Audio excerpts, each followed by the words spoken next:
इंद्र को पता लगा हमारी पूजा रोक दी गई है,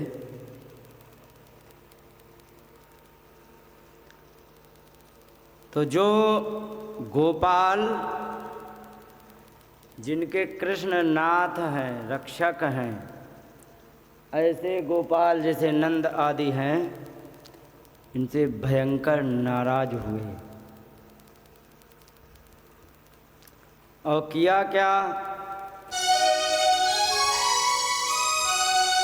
गणम सांवर्तकम नाम मेघानां चान्तकारिणाम् इंद्रः प्रचोदयत् क्रुद्धो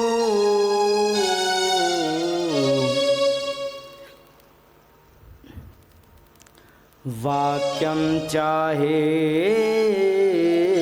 समन्युनः। इंद्र के पास दो प्रकार के बादल हैं। एक जो आते हैं बरस के चले जाते हैं, घास उगती है, फसल उगती है, लोगों का पालन होता है, उनका नाम है पुष्करावर्तक मेघ। और एक मेघ ऐसे होते हैं जो केवल बर्बादी लाते हैं। तो ऐसे बर्बादी लाने वाले जो मेघ होते हैं ना,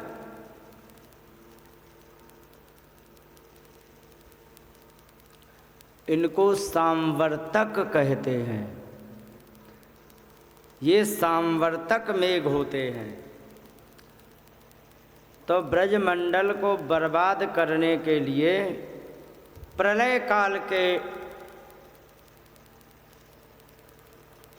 बादल थे, उन्हें भेज दिया सांवर्तक मेघ। और इतने नाराज हुए जैसे कि चोट खाया हुआ सर्प, और कहने लगे अहो श्रीद मदमाहात्म्यम गोपानाम काननौकसाम। लक्ष्मी का अभिमान तो देखो कि कैसा है। कि इन गोपालों में जो हैं कैसे कि जंगली हैं। ऐसे जंगली गोपालों ने कृष्ण का आश्रय लेकर के मेरा अप्रिय कर दिया।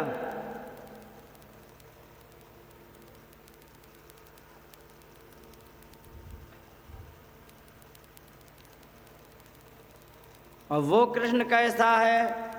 कई वाचालम, बहुत वाचाल है, बालिसम, मूर्ख है, स्तब्धम, अकड़खोर है, अज्ञम, महामूर्ख है, लेकिन पंडित मानिनम, अपने आप को बहुत बड़ा पंडित मानता है। ऐसा कृष्ण है। तो ऐसे कृष्णम मर्त्यम उपाश्रित्य गोपा में चक्रुर प्रियम।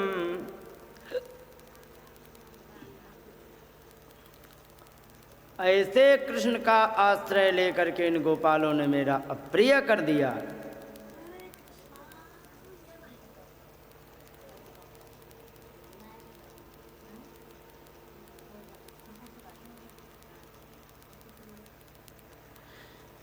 और यहाँ पर इस प्रकार से जब आज्ञा दे दी तो कहीं महाराज आप क्या करोगे?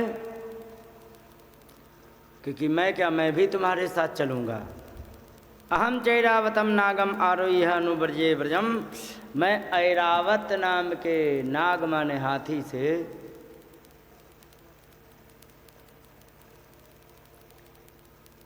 पीछे पीछे आना। अनुब्रजे, अनुब्रजे का मतलब पीछे पीछे आएंगे। ब्रजम, ब्रज में, और अकेले नहीं आऊँगा। मरुद गणैर महावीर्य नंद गोष्ठ जिघांतया, जो बहुत बड़े पराक्रमी हमारे मरुत गण हैं, इनको साथ लेके आऊँगा, जो नंद गोष्ठ जिघांतया, नंद बाबा की गौशाला को नष्ट कर देंगे। इस प्रकार से उन्होंने कहा और आज्ञा दे दी। कहने लगे कि एवं श्रियावलिप्ता नाम कृष्णे नाध्यमायिनाम धुनुत श्रीमद स्तंभम पशोन्नयत संशयम। ऐसे लोगों का स्त्री का अभिमान धुनुत नष्ट कर दो, क्योंकि अच्छा इनके पास कौन सा धन है, तो कहे कि इनके पास सबसे ज़्यादा पशु हैं, गाय हैं। क्या करें, तो कहे कि कुछ मत करो, पशून नयत संशयम, पशुओं को का नाश कर दो। इस प्रकार से जब आज्ञा दे दी, तो आज्ञा देने पर यहाँ पर हुआ क्या, मोटी मोटी वर्षा की धाराएं प्रारंभ हो गईं। स्थूला वर्ष धारा मुंचत्स्व भ्रेक्ष भीक्षणम जलौघे प्लावयामान भो न दृश्यते नतोन्नतम। इतना पानी बरसा जहाँ यही पता नहीं लग पाया कि कहाँ नत है कहाँ उन्नत है। नत माने गड्ढा, उन्नत माने ऊंचा। सब जगह बराबर दिख रही है, खेत मेड़ गड्ढे कुएं तालाब सब बराबर दिख रहे हैं, कहीं कोई ऊंचा नीचा नहीं दिख। इतना पानी बरसा और यहाँ पर हवा तो आ ही रही थी। तो अति आसार बहुत ज़्यादा बरसात से और अति वातेन ज़्यादा हवा चलने से पशुओं जात वेपना, पशु कांप गए। आज के 20 साल पहले ऐसी बरसात होती थी कि बरसात के समय 8-8 दिन की झड़ी लगती थी। झड़ी का मतलब धीरे धीरे पानी बरसता था और उसका प्रभाव इतना होता था कि उस झड़ी में कि रजाइयाँ दोबारा निकालनी पड़ती थी 4-5 दिन के लिए, इतनी ठंड हो जाती थी। और वो 8-8 दिन बंद नहीं होता था। परिणाम क्या होता था, धीरे धीरे पानी बरसता था और गिरता रहता था। तो गिरते गिरते उस सारा का सारा पानी नीचे चार्ज हो जाता था। तो जहाँ पर ऊंची नीची ज़मीन है ना खेती बाड़ी, तो हमारे यहाँ पहाड़ टीलों पर भी चने हो जाते थे, समझे। क्योंकि बरसात ख़त्म हुई होती है तब तक पानी रहता है, उसी में बो दिए चने। और जब तक पानी समाप्त होगा तब तक आ जाएगा चैत, और जो चैत आ गया तब तक तो चने हो ही जाएंगे। जौ और चने बिना पानी के हमारे यहाँ किसी किसी जगह पर आज भी होते हैं। पानी लगा दिया, चने और जौ बर्बाद हो जाएंगे, क्योंकि इतने बड़े हो जाएंगे कि उसमें फूल नहीं आएंगे। इतने बड़े जौ हो जाएंगे कि जब वे फूल पर आएंगे तब तक मैदान बन जाएंगे भार के कारण। इसलिए पानी नहीं देते हैं ताकि कुछ कमज़ोर हैं उस सीधे चले जाएं ऊपर, अच्छे जौ हो जाते हैं। अब एक ऐसा समय आया है कि 2-2 महीने बारिश ही नहीं होती। बताओ, ये मलमास के सावन में कितनी बारिश हुई। जब हम आए हैं तब 1-2 दिन हो गई है, ठीक है। और कुछ बारिश और हुई थी 20-22 तारीख को, यहाँ हुई थी कि नहीं, लेकिन यहाँ से 30 किलोमीटर दूर हुई थी। बस हो गया, कहीं बारिश नहीं हुई। तो महीने महीने 2-2 महीने नहीं तो हमें अच्छी तरह पता है क्या मौसम हुआ करता था। आषाढ़ के महीने में कम बारिश होती थी, हो जाती थी 1-2 बार तेज हो जाती थी, फिर धीरे धीरे होती थी। उसमें मक्का, ज्वार, अरहर, बाजरा थोड़ा पहले बोया जाता था, और ज्वार बो दी जाती थी, और फिर धीरे धीरे पानी बढ़ता रहता था, तब तक मक्का, ज्वार, अरहर ये सब बाहर आ जाते थे। और बाहर आ जाने पर फसल में कोई खतरा नहीं, क्योंकि बरसात की ही फसल है, तो बढ़िया मक्का होती थी। आजकल हमारे क्षेत्र में 2-4 खेतों में ही मक्का होती है। नहीं तो मक्का के खेत का आनंद मैंने बहुत लिया। ऊपर बनाते थे, आप सबको पता होगा, माता जी खेत पर बनाते थे, वो मचान बनाते थे, उस पर भी छोटी सी झोपड़ी लगाते थे, उस पर बैठ करके वहीं देखते थे। और जब कौवा पड़ना प्रारंभ होते थे तब क्या कैसी होती थी वो सब जानते हैं। ये सारे समय चले गए। अब मुझे नहीं लगता है कि ये दोबारा समय आ पाएगा। और एक बात और बता दें, पहले के समय में आपसी प्रेम बहुत था। एक का कोई काम होता था, मोहल्ला भर करवा देता था। तुम्हारे आपके यहाँ छप्पर होते हैं कि नहीं होते मुझे नहीं पता। हमारे यहाँ छप्पर बनाए जाते हैं आषाढ़ के महीने में, अब बहुत कम हो गए। अब 100-200 घरों में, 2-4 घरों में, पहले 100-200 घरों में, 200 घरों में 300-400 छप्पर बनते थे, क्योंकि एक एक घर में 4-4 लगते थे, और एक वो बनाते थे झोपड़ी। आजकल सब समाप्त हो गया।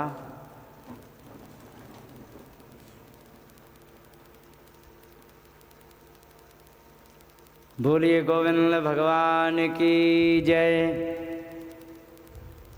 गोवर्धन पूजा कल हो गई, आज इंद्र भी आज खुश लग रहे हैं। तो यहाँ पर मोटी मोटी वर्षा की धाराएं प्रारंभ हो गईं। और एक बात और बता दें,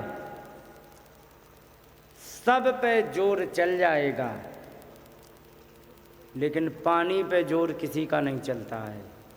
आप लोगों को अनुभव इसलिए नहीं क्योंकि राजस्थान में पानी ऐसा होता ही नहीं है। हमारे यहाँ जब तेज बारिश होती है 2-3 घंटे लगातार, तो जो नदी में घुसने जाने के लिए 20-22 फुट 25 फुट जाना पड़ता है, तो वही नदी 20-22 फुट पहले से ही मिल जाती है। कभी कभी नदी आधा किलोमीटर पहले मिल जाती, ये स्थिति हो जाती है। यहाँ इतनी बारिश नहीं होती, बारिश भी होगी तो ज़मीन ऐसी है कि सारा का सारा पानी सोख लेती है। पानी पर किसी का जोर नहीं चलता है। महाभारत में एक बार पूछा गया कि महाराज बताओ, जैसे तुम्हें 2 ऑप्शन दिए जा रहे हैं, एक तो तुम्हें 12 वर्ष का सूखा लगातार, और एक 12 दिन की वर्षा, यदि तुम्हें दिए जाएं तो बताओ तुम किसका चयन करोगे। तब उन्होंने बताया कि मैं 12 वर्ष का सूखा चयन करूँगा। कही क्यों? यहाँ तुम 12 दिन में अपनी बात पूरी कर लेते, लेकिन तुमने 12 वर्ष का सूखा क्यों लिया? तब उन्होंने बताया कि सुनो महाराज, यदि सचमुच पानी 12 दिन हो गया तो इस पृथ्वी पर एक भी जीव जीवित नहीं बचेगा, और 12 वर्ष का यदि सूखा पड़ गया तो हम आशा कर सकते हैं कि एक आध जीव जीवित रह जाए। नहीं तो सचमुच यदि पानी बरस जाए तो फिर उस पर किसी का जोर नहीं चलता। इस साल देख लो पाकिस्तान में, इस साल देख लो वृंदावन में, इस साल देख लो दिल्ली में, इस साल देख लो, ये देखो कितना बाढ़ आई है। क्यों आई? क्योंकि उत्तराखंड में पानी, हिमाचल प्रदेश में पानी बहुत बरसा और वहाँ हिमाचल प्रदेश के गांव आधे हो गए। पता लगा पानी की वो आ रही है पहाड़ से मोटी सी धार और यहाँ घर में लगी और समेट के नीचे उतार ले गई। अब बताओ क्या करोगे? तो पानी पे सच में किसी का जोर नहीं चलता और यहाँ पर भयंकर पानी बरसने लगा। तो अधिक पानी बरसने से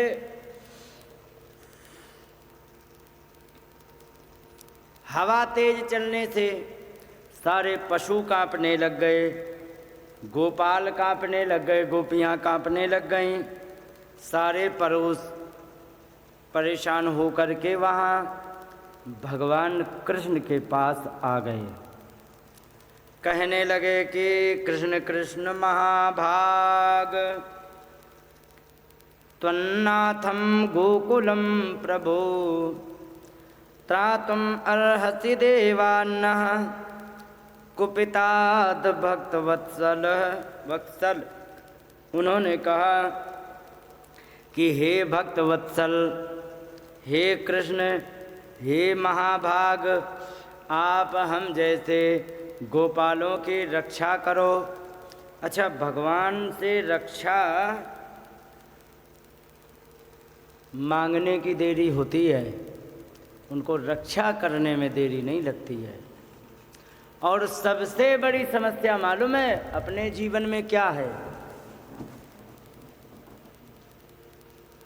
अपने जीवन में सबसे बड़ी समस्या ये है कि हम भगवान से मदद बहुत देर में मांगते हैं। मांगते हैं कि पहले ही मांगते हैं कि तुरंत बाद में मांगते हैं। अच्छा, एक बात बताओ, जैसे कि कोई भयंकर बीमार पड़ जाए तो उस समय सबसे पहले भगवान की याद आएगी कि या डॉक्टर की? हैं? नहीं,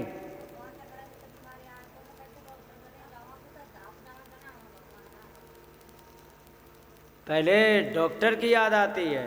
अब भगवान की याद आ जाए तो समस्या खत्म।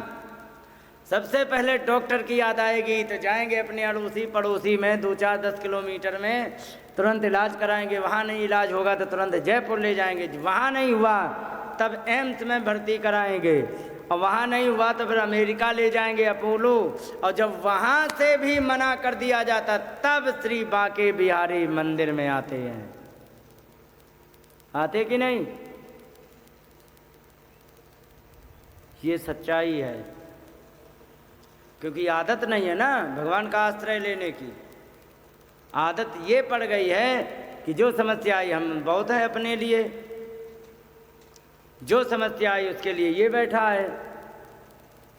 आदत नहीं है तो तुरंत, और जब चारों तरफ से परेशान हो जाते तब भगवान के आगे पटक देते, लो ये जो करो प्रभु वही सब ठीक है। ये स्थिति है अपनी। लेकिन गोपालों की एक बड़ी विशेषता थी, जरा सी समस्या आएगी सबसे पहले भगवान का आश्रय लेते थे, फिर उनकी आज्ञा लेते थे, जो कह दिया वो करते थे। यहाँ पर जैसे ही कहा, भगवान ने कहा बस इतना ही हमें चाहिए था, और इसके बाद भगवान ने यहाँ पर उनको रक्षा करने के लिए मत्तो सताम मान भंगा प्रसमायोपकल्पते, और तो अभिमानियों का अभिमान दूर करने के लिए भगवान ने उनकी रक्षा करने के लिए उपाय किया। तस्मात् मच्छरणम गोष्ठम मन्नाथम मत परिग्रहम, इसलिए जो हमारी शरण में आया हुआ गोष्ठ है, जो हमारे ही परिग्रह माने हमारे ही सब कुछ है, और गोपाये स्वात्मयोगेन, मैं अपने आत्मयोग से इनकी रक्षा करूँगा। और ये आत्मयोग से रक्षा करने के लिए उन्होंने पूजा चल रही थी। और पूजा करने के बाद यहाँ पर क्या हुआ कि भगवान ने पूजा कराने में एक रूप में तो पूजा करवाते रहे, एक रूप में खाते रहे। गिरिराज जी बन के खाते रहे, जो गोपाल लोग ले जाएं सब खा जाएं, जो गोपाल ले जाए वो सब खा जाएं। जब ये सारा सब खा गए तो खाने के बाद अगर तो फिर उसमें ज़्यादा भी खा गए। अच्छा, दोपहर में यदि भोजन थोड़ा ज़्यादा हो जाए तो उस समय क्या करना चाहिए? नींद आएगी, थोड़ा आराम करना चाहिए। करना चाहिए कि नहीं? क्योंकि दिन में वैसे ही ब्लड प्रेशर हाई होता है, ऊपर से तुमने ठूंस के भोजन किया है तो उसको क्या है सही से वो डाइजेस्ट हो जाए, इसके लिए थोड़ी देर विश्राम करना चाहिए। और यहाँ पर खा पी के ढंग से मुंह पोंछ पाए इंद्र ने विघ्न कर दिया। और वहीं पर खड़े ही थे तो कहे कि चिंता मत करो, जिसको मैंने भोग लगाया वही अपनी रक्षा करेगा। तो जिसको भोग लगाया था वहीं से गए भगवान ने। दधार लीलया कृष्णम, उस पर्वत को भगवान ने धारण कर लिया। छत्राकम इव बालकः, उन्होंने सीधे धारण कर लिया उसको। और धारण करके कैसे धारण किया? कई छत्राकम इव, एक दीवार के किनारे किनारे एक छतरी जैसी उगती है और प्रायः करके बरसात में होती है, बिल्कुल छतरी के आकार की गोल गोल होती है। उसको क्या कहते तुम्हारे यहाँ? सांप की छतरी। हाँ, तो उस सांप की छतरी की तरह जैसे कोई बच्चा का जो सांप की छतरी को तोड़ेगा तो क्या ज़्यादा मेहनत करनी पड़ेगी उसे? बड़े आसानी से उसे उखाड़ लेगा। और वैसे ही भगवान ने उस पर्वत को उठा करके हाथों पे अपनी उंगली पे धारण कर लिया और कह दिया आ जाओ सब लोग, यथोपजो संविशता गिरिगर्तम सगोदना, जिसको जितनी आवश्यकता हो जगह की उतने जगह में आराम से रहो, कोई दिक्कत नहीं। क्योंकि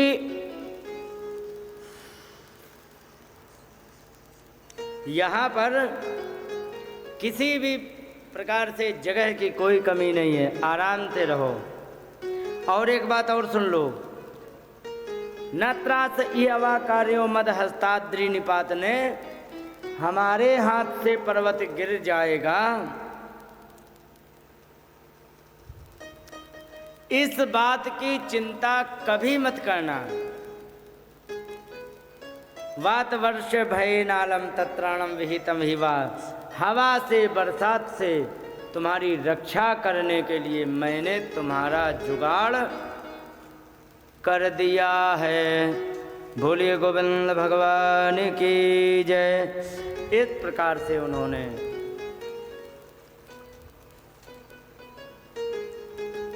पर्वत धारण किया, सबको बुला लिया और बुला करके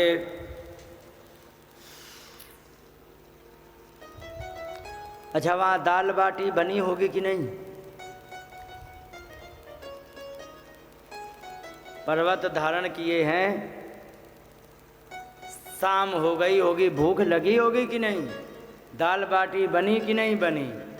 तो यहाँ पर कहते हैं क्षुत्रिट व्यथाम सुखोपेक्षाम हित्वा तैर ब्रजवास भी, सुख दुख भूख प्यास सबकी इच्छाओं का त्याग करके सारे ब्रजवासियों ने वीक्षमाणा दधावद्रिम सप्ताहम न चलत पदात, 7 दिन भगवान का दर्शन करते रहे।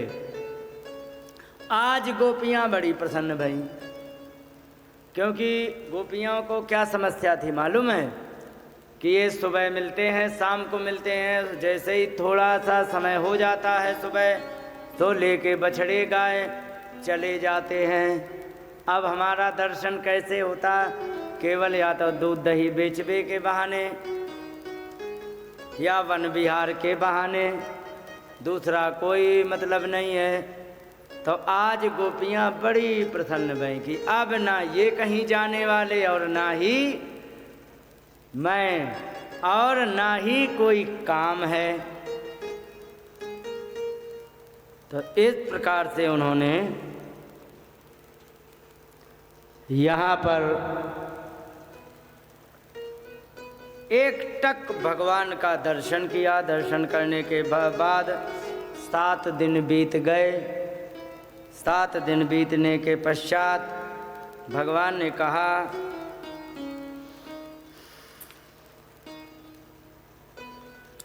देखो जाके क्या हुआ। तो किनारे जितने थे वे कहने लगे, महाराज पानी बिल्कुल बंद हो गया। अच्छा, निर्यात्य जत्रास गोपाः सस्तनी धनार्भका।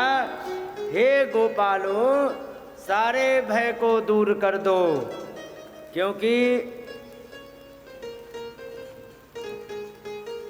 पानी बरसात जो थी वो सब चली गई।